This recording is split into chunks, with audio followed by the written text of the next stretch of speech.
Hi there, boys and girls. Welcome to episode 10 of Storytime with Ken Sanders. That's me, aka Grandpa. Archetypal stories. Do you guys know what that word means, archetypal? It's like going back to the beginning of time when there was all kinds of mythologies, and stories, and fairy tales. And a lot of our modern literature, both for children and for adults, comes from these old archetypal stories. Sometimes it's Aesop's fables or Andersen's fairy tales or Grimm's fairy tales. There's a whole bunch of them. One of the most fun sets that I know of is, this is a little paperback reprint. This is the Blue Fairy Book. It's compiled and edited by Andrew Lang. He was one of the greatest folklorists and fairy talists of the 19th and early 20th century. He collected fairy tales and folklore from all over the world and collected them into the Blue Fairy Book is the first one. There are a dozen. There's the Green Fairy Book, the Brown Fairy Book, Red Fairy Book, the Orange Fairy Book, Olive Fairy Book, Lilac and Yellow Fairy Books, Pink Fairy Books, and I don't have the complete 12-volume set here, so I'm missing a couple of them, but I've forgotten their colors. And he collected these tales from all over the world, from the Asian countries, from the Middle Eastern countries, from the Far East to the Far West, and all over the world. Every kind of ethnic fairy tale you could imagine. It's a really good roots collection of in many cases, very early and very ancient versions of fairy tales we might be more familiar with today. But it's all about those ancient archetypes, and they manifest themselves throughout pretty much contemporary literature and fairy tales as well. I have some wonderful maps at home, but I can't show them to you tonight because we're at the shop. Apparently the electricity in my home has a really bad buzz, and the producer doesn't like the buzz. So we're back here at the bookstore where we started doing story time with Grandpa, and I guess we're going to continue doing it. But we have to turn the air conditioning off, or the swamp coolers, because of the noise, and so that makes it get warmer and warmer in here. So I have a handy glass of water here, some ice in it. Not very much, but hopefully it'll get me through our fairy tale hour. The other thing I want to talk about tonight is that in my very own childhood, now so many years ago, I don't recall a time when I couldn't read. It seems like I've been reading books forever. One of my earliest influences, I know though, was comic books. I absolutely love to read comic books. In the 1950s, when I was really little, my mom would only let me subscribe to Walt Disney's Comics and Stories because they were the good comics. They weren't the bad kind. Of course, I wanted to get my hands on the bad kind, But she wouldn't let me. So we have the Walt Disney comics. Walt Disney, everything, the man was a genius, and he was a very talented fellow.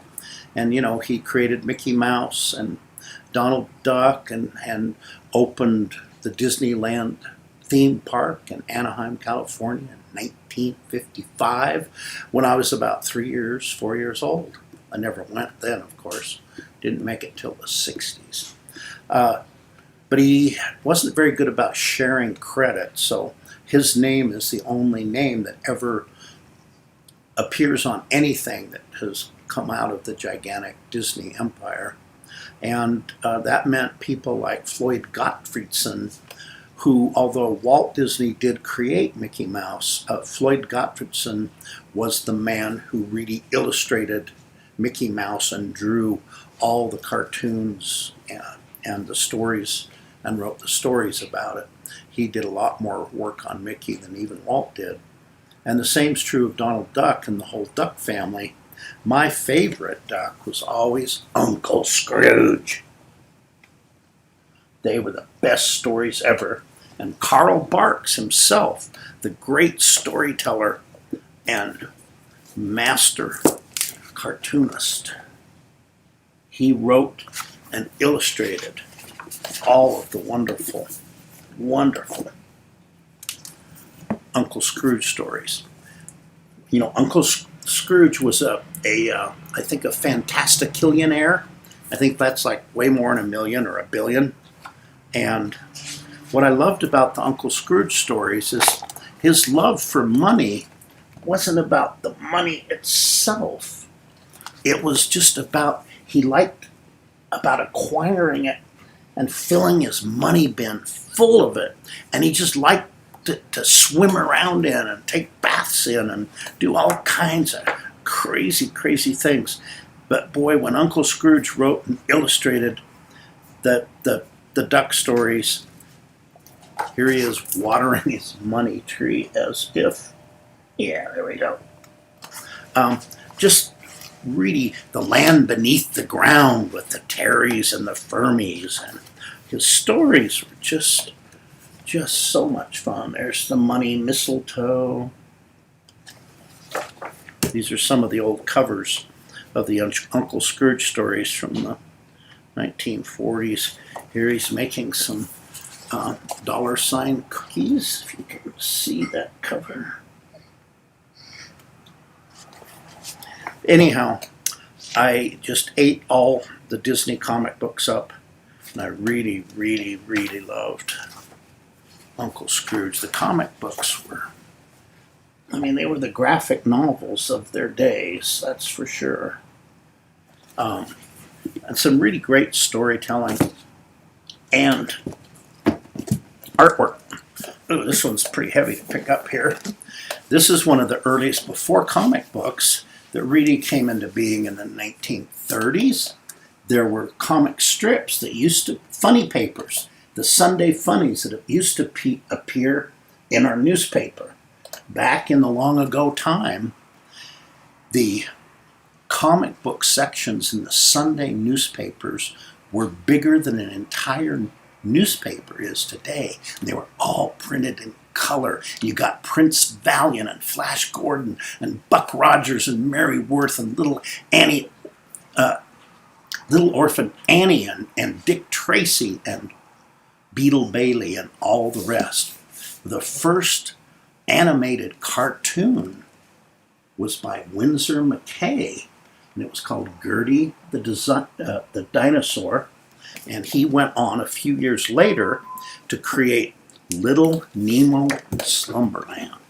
Little Nemo was a little boy, and every night he would fall asleep in his bed, and he would have these fantastic dreams and adventures, and they were really, really wild and exotic. And I just used to love them. This book is so big because this is how big the Little Nemo strips used to be in the Sunday newspaper. Try and find, you probably don't even get a Sunday newspaper is my guess, but even if you do, you're not going to be able to find a comic strip that big and that colorful anymore. And this is one of the most innovative comic strips ever written, and one of the earliest ones too. Incredible adventures, extraordinary artwork, plays a lot with illusion and architecture and perspective. Really, really marvelous stuff. And then by World War II time, the late 30s, early 40s, when America got involved in World War II, we had to have superheroes. So we had Superman, Batman, we had Captain America, and we had Wonder Woman. Yay, Wonder Woman. You've all heard of her now, of course, because she was a big TV star in the 70s, but now she has become a big movie star. She's got a new movie coming out soon. Here, Wonder Woman for President. I think we could all use a Wonder Woman for president right now, can't we, boys and girls? Oh yes, this is supposed to be a kiddie show. Got to keep the politics out of it, right? She was really technically Nelvana of the North, a Canadian superhero who got her powers from the Aurora Borealis, and had a brother who could shapeshift, and when she would call him using the powers of the Aurora Borealis, he would come to her as this gigantic wolf, and then he would assume human form. Technically, Nelvana's comic book appeared in Canada a few months before Wonder Woman came out in the US. So technically, Nelvana is the world's first female superhero. Wonder Woman is number 2. And face it, who's ever heard of Nelvana except comic book nerds? Nobody. Everybody's heard of Wonder Woman. So there's hundreds and hundreds of old comic books, thousands really, and the original ones are worth, well, they're worth a lot of money now. If you kept them in good condition, which most children don't. When I was a kid, my preferred method was to roll the comic book up in a roll and stick it in the back pocket of my blue jeans. That wasn't conducive to keeping them in mint or collector's condition. But I ate up every comic book I could find. And now back to modern fairy tales. You know, we've talked several times now about my beloved line of Harlan Quist books. Harlan Quist is the name of a man, but it's also the name of the publishing company that published, 100 or more of these quirky children's books. I keep calling them children's books, but they're not really children's books. They're about kids, but they're written pretty much from the child's point of view. And I don't know, I think calling them children's books is a misnomer. I'm going to read you this one. This is Gertrude's Child. Oh, here, maybe we'll start with this one. Eugene Ionesco's story number 1. This will give you a good idea of just how weird these books are, okay? Story number 1 by Eugene Ionesco with pictures by Etienne Lizer. Sorry, Tish, that's French. I can't pronounce it. Okay, here we've got a little girl crawling out of number 1 for story number 1. Okay. Josette is 33 months old and she is already a big girl. One morning, just as she does every morning, Josette walks with quick little steps to the door of her parents' bedroom. She tries to open the door, pushing it like a little dog. Then she loses patience and calls out, waking her parents, who pretend not to hear. On this particular day, Papa and Mama are tired. Last night they went to the theater, then after the theater to a restaurant, then after the restaurant to a nightclub. And now they feel lazy. And it's not good for parents to feel that way. Now it's going to get weird.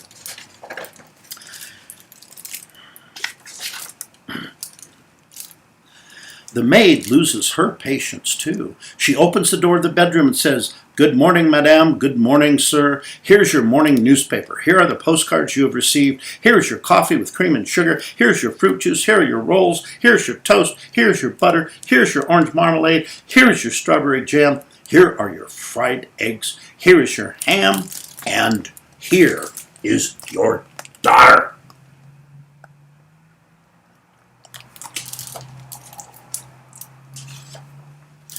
The parents feel sick because, to tell the truth, after the nightclub they went to another restaurant. They don't want to drink their coffee, they don't want the toast, they don't want the rolls, they don't want the ham, they don't want the eggs, they don't want the orange marmalade, they don't want their fruit juice, they don't want the strawberry jam, which isn't strawberry anyway, but more orange. Give all that to Josette, says Papa to the maid, and bring her back to us after she has eaten. The maid takes the little girl in her arms. Josette howls, but because she is greedy, she consoles herself in the kitchen by eating Mama's marmalade, Papa's jam, and both her parents' rolls. Then she drinks the fruit juice. Oh, what a little monster, says the maid. You have a belly as big as your eyes.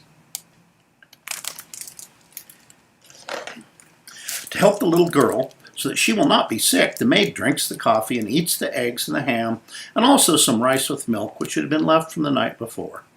During this time, Papa and Mama fall back to sleep and begin to snore. But not for long. The maid brings Josette back to the bedroom. Papa, Jacqueline, says Josette. Jacqueline ate your ham. That's all right, says Papa. Papa, says Josette, tell me a story. And while Mama sleeps, because she is exhausted from having celebrated too much, Papa tells Josette a story. Once there was a little girl named Jacqueline. Like Jacqueline? Asked Josette. Yes, says Papa, but this wasn't Jacqueline. Jacqueline was a little girl.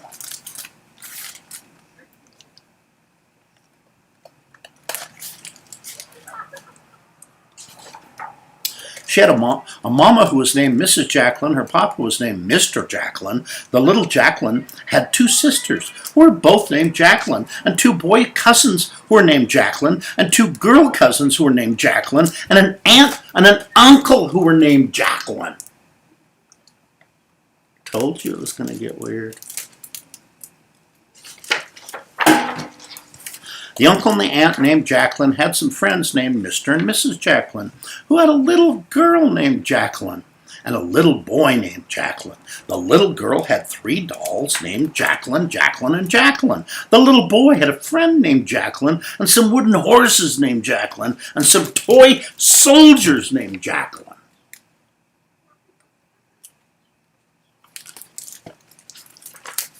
It's going to get weirder. One day, little Jacqueline with her papa Jacqueline, her little brother Jacqueline, and her mama Jacqueline went to the park. There they met their friends, the Jacquelines, with their little girl Jacqueline, their little boy Jacqueline, with the toy soldiers named Jacqueline, with the dolls Jacqueline, Jacqueline, and Jacqueline.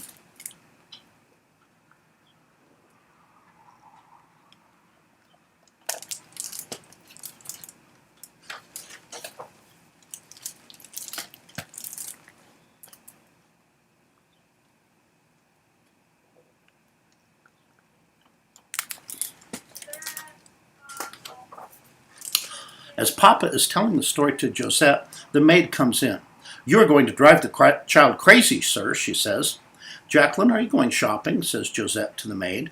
Remember, the maid is also named Jacqueline. Josette goes off to run some errands with the maid. Papa and Mama fall asleep again because they're very tired. The night before, they went to a restaurant, to the theater, again to a restaurant, to a nightclub, then again to the theater. Josette goes into a shop with the maid where she meets a little girl who is with her parents. Josette says, "Want to play with me? What's your name?" The little girl says, "My name is Jacqueline."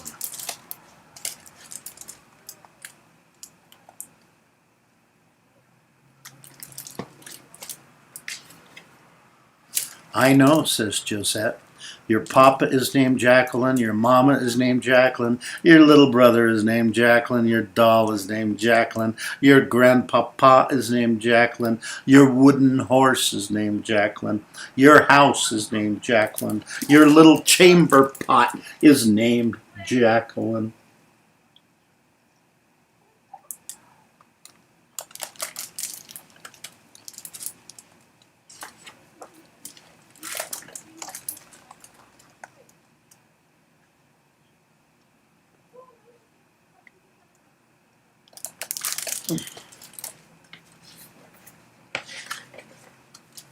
Then the grocer, the grocer's wife, the little girl's mother, and all the customers in the store turned toward Josette and looked at her with big, frightened eyes.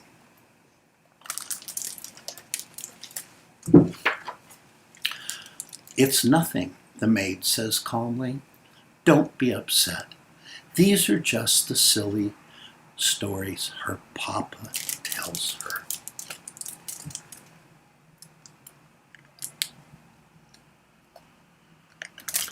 The end.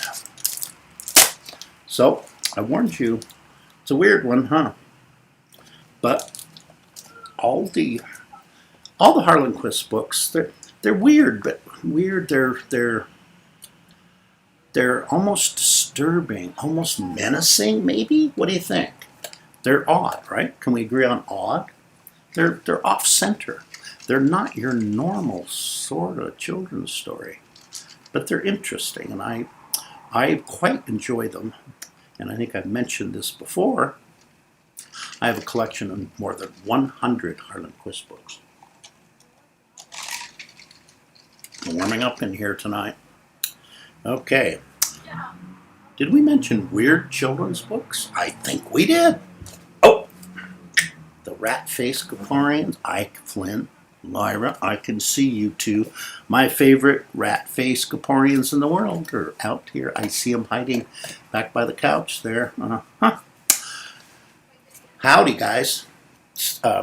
In a few weeks, once we figure out how to do it, I'm happy to announce that my two favorite rat-faced Caporians, Flynn and Lyra, are going to guest host a segment of the show with me. I'm not quite sure we're going to do that. It might take a few weeks because Grandpa's such a Luddite and just doesn't know technology. But both rat-faced Caporians have agreed to come on and host a show. So back to weird books. How about Fungus the Bogeyman? How's that for a cover? And then there's Fungus on the back cover too. Look at that. Talk about your odd kids books. Though these end sheets are a lot of fun. Look at the end papers, kids. Aren't those fun? Raymond Briggs' Fungus the Bogeyman.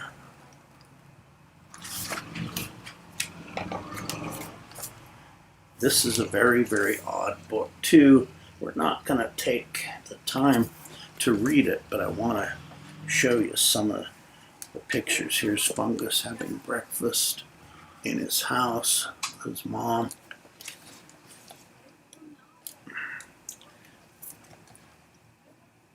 Very, very, very strange book. You might like it, but it might be too weird for you too. But I've always been attracted to, let's call them the unusual in books. And now I think we're getting pretty close to the break. Got a little bit of ice water left here. And so for our break today, guess what we're going to do? You never can guess. I bet you can't guess. You ready? Let's see. Have you guessed? You got your guesses on? Ha! We're going to do Pop-Up Narnia. The Lion, the Witch, the Wardrobe. Last Christmas, when I was in London with the previously mentioned Rat-Faced Caporians, I got to go to the stage play in theater and see the Lion, the Witch, and the, did the same one twice, sorry.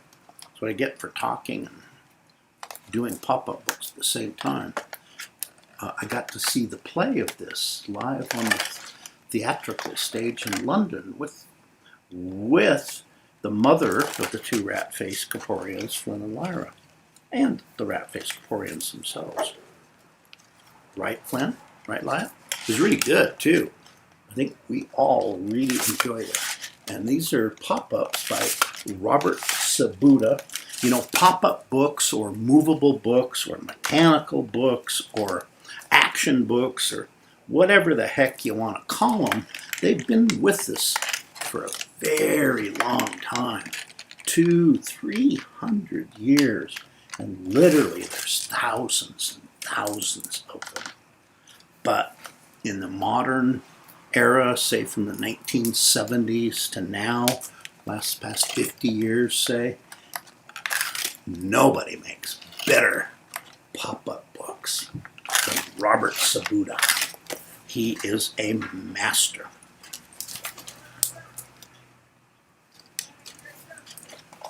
Every single one of these is quite good. Now, the problem with collecting pop-up books, if you can imagine, little kids get hold of them and they have all these fragile, delicate, moving parts. So they don't survive in very good shape. So if you want to collect them in nice condition, you've got to find ones that haven't been chewed up and pulled apart by kids, like your own rat-faced Caporian selves. Junebug, I don't know if Junebug's watching tonight, but she collects pop-up books since she was a tiny little girl. Junebug and Lyra are the same age, 8 years old.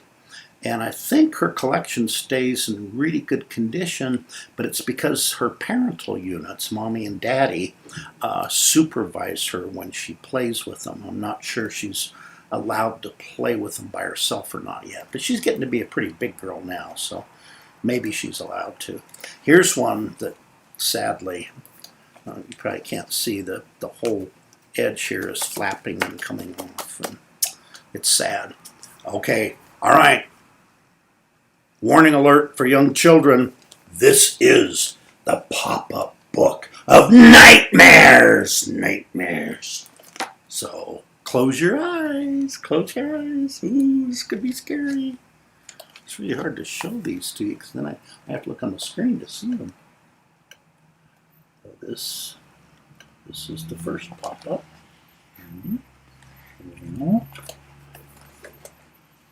And it looks like it's a school teacher. How scary is that?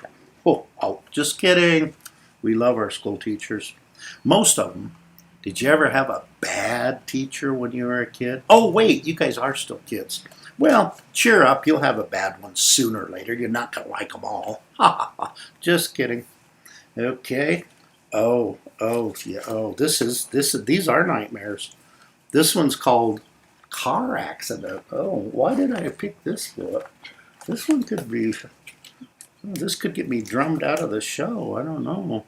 Oh, do you guys have a fear of falling? Check this one out. You ready? Woo! Falling all the way down the stairs, the spiral staircase. Oh, the fear of falling, the fear of agoraphobia, the fear of open space. Oh man, oh my stars and whiskers. Do you know what the next pop-up is called? Talk about timely for COVID-19. We have a pop-up called Infestation. Holy moly. And it looks like it's showing us everything in the fridge that could be hiding germs. Uh-oh. We'll never open our fridges again. Uh-oh, shouldn't have showed you that one. Oh, boy, these are, now we're going to skip that one. I better look at, this is a good one. Come on, who's scared of a haunted bedroom, right? There's no monster under your bed, right? Let's find out. Ooh, oh, what's happening to that little girl? Does it say? Haunted bedroom. Oh, she doesn't have a monster under her bed. She's got one in the closet. What's next? Oh, no, we're not going there. Okay, chase, yeah. How about getting chased by a lonely, dark alley by a really mean dog? Oh, that's terrible. Terrible. No, we're not doing that one either. Oh, okay. Well, to bring us back to the present, the very last pop-up in the pop-up book of nightmares, and you have to agree it lives up to its name, right? Is called Apocalypse. It's the Apocalypse Nightmare, boys and girls. It's the very one we're reading right now. I don't know, this might be the last show we do with after inadvertently. Maybe I should have looked at those pop-ups first. Sorry to scared the crap out of all of you young children, and my apologies to the parental units as well. That one got a little maybe too real.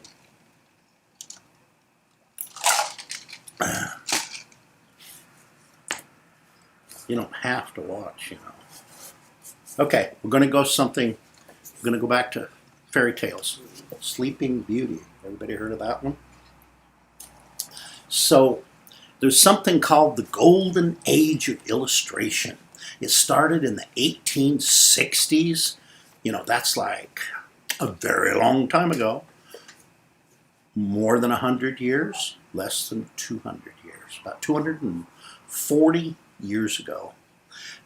Gustave Doré, the French engraver, was the most popular artist illustrator in the world for illustrated books. At the time, printing technology allowed us to do really fine line engravings of drawings in books that they're so sharp that they just want to jump off the page. Gustave Doré illustrated all of the great classics of the day from the Chateaubriand, Edgar Allan Poe's The Raven, Samuel Taylor Coleridge's great classics, and just hundreds and hundreds of books. And he kicked off what today we call the Golden Age of Illustration. And in England, the master was Arthur Rackham. He was the master of all the fairy tales. He did everything from Alice in Wonderland to The Ring of the Nebulon to hundreds and hundreds of beautifully illustrated books. Edmund Dulac, Willie Pogany, the Robinson brothers, the Irish stained glass artist Harry Clark is one of my absolute favorites from that period.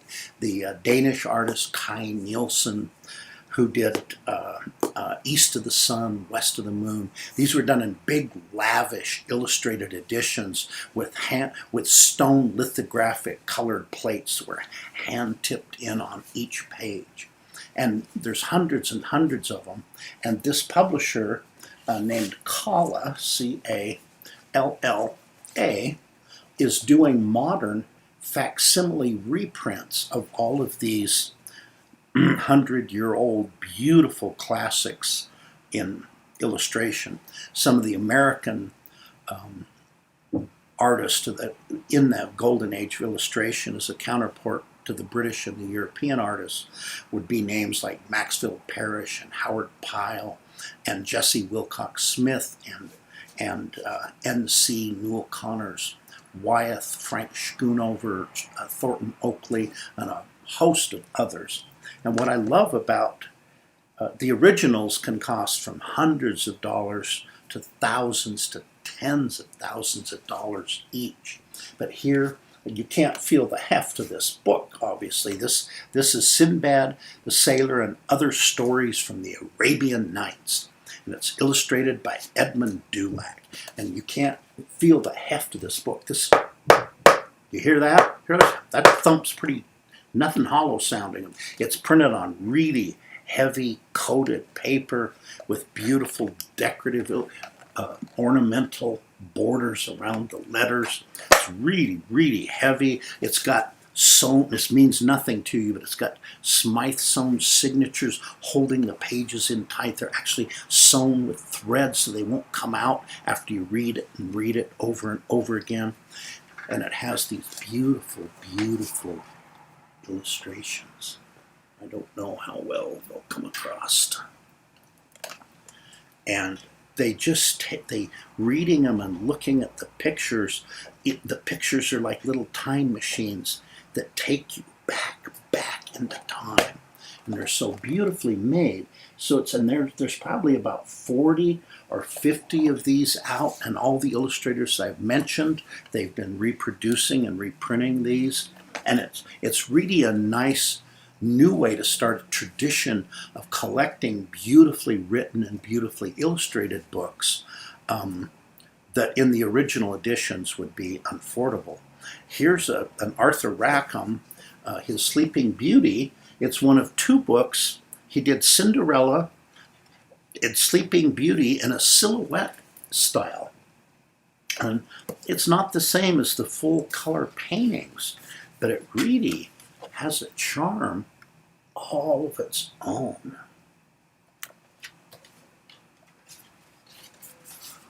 Here's a little dotted with little one monochromatic colors, and it's all in the silhouette, and it's just so beautiful. Of course, we all know the story of Sleeping Beauty. See all the pretty silhouettes. It's really quite a charming book. And like I say, they've probably reproduced perhaps 40 or 50 of these. The Knave of Hearts by Maxfield Parrish is one of my top favorite ones. The Rubaiyat with the Edmund Dulac plates, that's a keeper. But probably, I remember we actually read out loud The Ship That Sailed to Mars by William Timlin. Well, there's a color reprint of that one too. And also there's East of the Sun, West of the Moon, Edgar Allan Poe, Tales of Mystery and Imagination. There's Rackham and Dulac and Parrish and all of the great golden age of illustrators.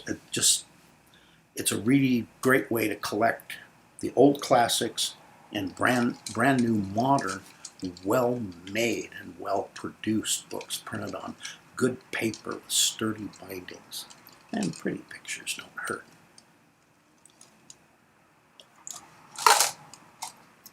So, we're going to return to Harlan Quist because I keep wanting to evoke to you. This is the Gertrude's Child.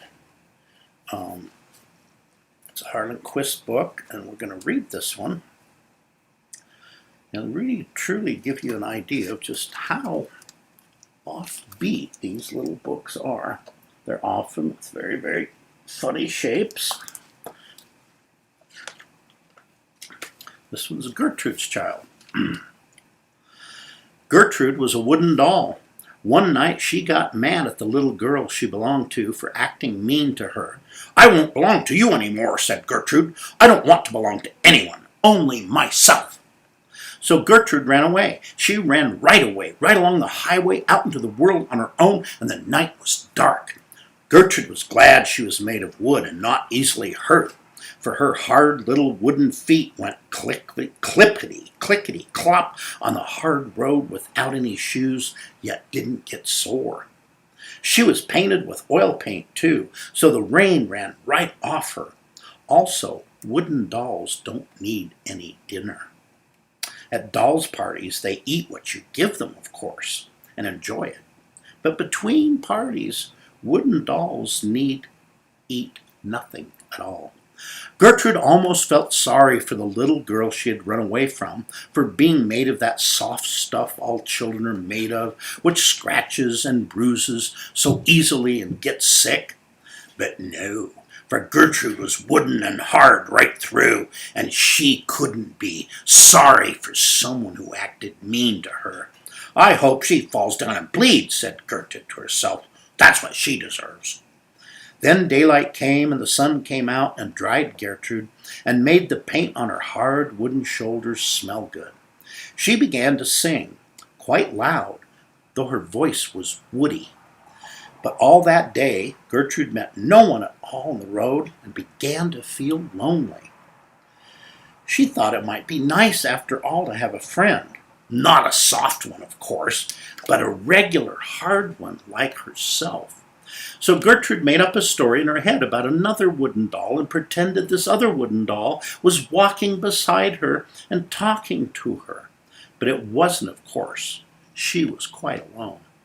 When it got dark again, Gertrude looked up at the face of the moon because it was the only face around to look at.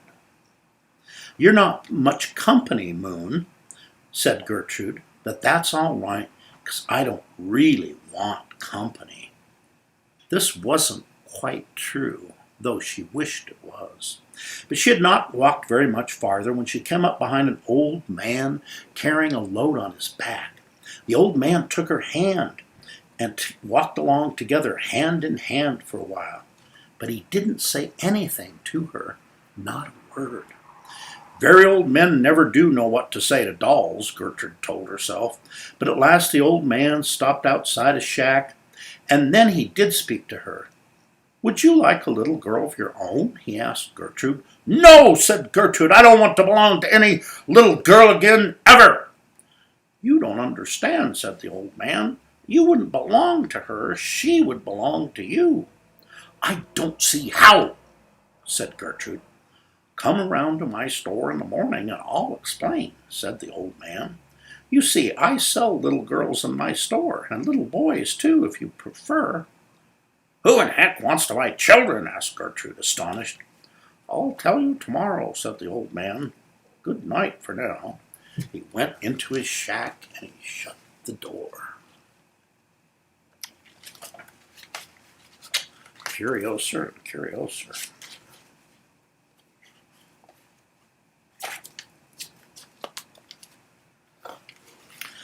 Gertrude walked on. She wondered who he sold little girls to. Suppose she bought one. Would a little girl turn out more trouble than she was worth? Certainly no child could be as good company for Gertrude as a real doll would be. But perhaps dolls couldn't buy dolls? Gertrude had felt very lonely while it was dark, but when morning came, she did not quite feel so lonely, and so she forgot the idea of buying herself a child. She was thinking of buying something altogether different when all of a sudden she saw the old man standing at the door of a small wayside store. Seeing him made her remember. "Hello," she said. "Now tell me, who buys your children?" "Oh, mostly dolls like you buy them," said the old man. "Or other toys, too. And puppies, of course. But puppies don't often have enough money. They spend it too quick. Sometimes I sell one to a saddle pony. But ponies seldom want children very much. They're too happy playing around by themselves. As for kittens, I don't really like selling children to kittens, because kittens can be so cruel." "What kind of children do you sell?" asked Gertrude. "I sell all kinds and all ages," said the old man. "Fat and thin children, pretty and homely, bad ones and good ones. You'll see some in the show window here, but I stock many more inside." Gertrude looked in the window. The window was made to look like a Christmas party. Children of all sizes were sitting around in their very best clothes. Little girls had no creases at all in their pretty dresses. Little boys had clean hands. Their hair was all smarmed down and oiled. The children looked stiff and shy, like people having their photographs taken. None of them wriggled. Being stared at in a window like this made them even too shy to set off the firecrackers they held in their hands. When she saw them, a great longing came over Gertrude to have one of her own. "I must have one of those elegant ones," said Gertrude. "Come and look at the others inside before you make up your mind," said the old man, and he led her into the store. Way back inside the store, Gertrude saw piles of children all over everywhere. Every kind of child you could think of, Spanish and British and Russian and Dutch, and a special shelf of Chinese dolls, and even an Indian doll, and also some who were brown. There was, too, one very shining and precious child in a box by herself who lay very still.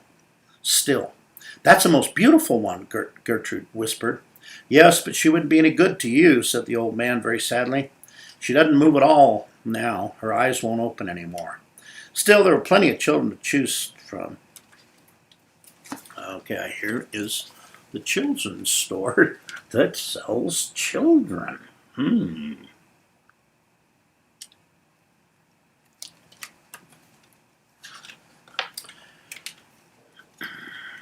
Can they sing?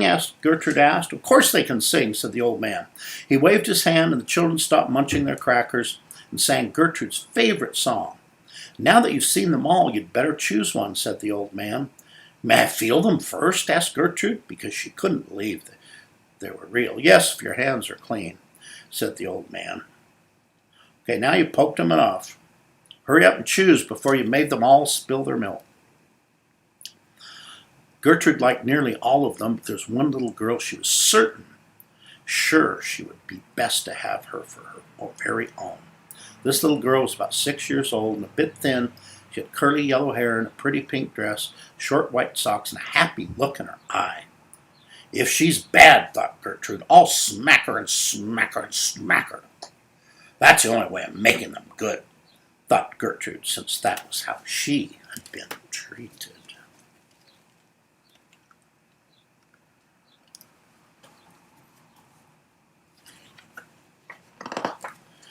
The old man seemed to know what she was thinking and said to Gertrude, if I sell her to you, you must promise to be kind to her. Remember, children aren't hard like you wooden dolls. Oh, I promise to be kind to her, said Gertrude. Okay. Don't forget to give her dinner, the old man shouted after them. Goodbye, goodbye, child.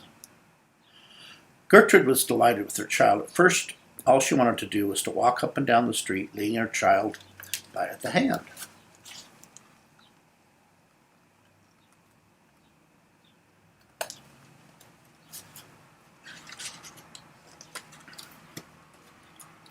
And I'm going to call you Annie, said Gertrude. You can't manage without a name. Fine, said the child. I'm Annie.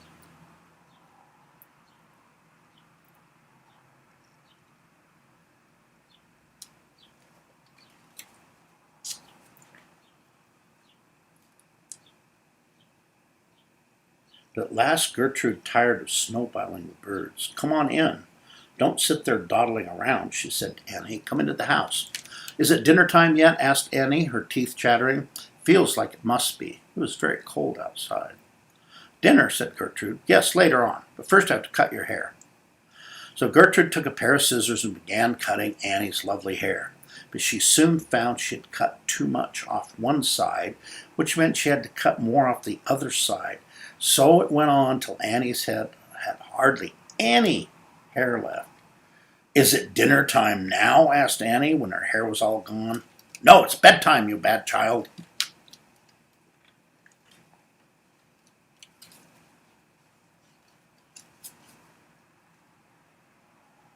Well, it's all in the nighttime. They have all these adventures during the night, and when they woke up in the morning, Annie had a cold in her head. But now Gertrude had to make her new clothes. So then they decided to make cookies and bake them. And a bear, when a bear child, come to visit them. And now there's just a whole series of people that keep coming. And pretty soon they had a party. But poor Annie had no hair.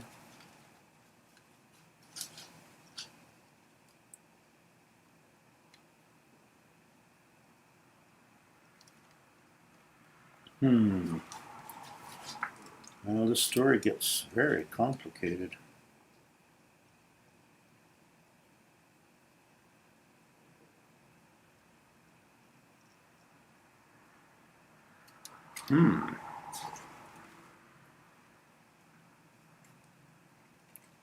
Well, Gertrude gets her arm knocked off, but she tells Annie that it doesn't hurt very much. And somebody else helped find her wooden arm and put it back on. So it sort of has a happy ending. And I'm trying to see, did Annie learn anything of her mistreating Gertrude learn anything from mistreating her real live doll, Annie? Apparently so. Then Annie and Gertrude put their arms around each other's waist and started along that hard black road together. And the curious thing was this. Annie thought Gertrude's arm now felt soft and warm, almost like the arm of another child, while Gertrude found Annie's arm comforting and strong, almost as if it, too, were a wooden one. That's all about Gertrude and Annie for now. Gee, what's the moral of that story, boys and girls? Have you ever heard of anything so silly as a wooden doll having a live little girl for a doll? Boy, that's changing things up, isn't it? Okay, oh, I forgot to say, the end. And it's also the end of Story Time with Ken Sanders, episode 10. Good night, everybody.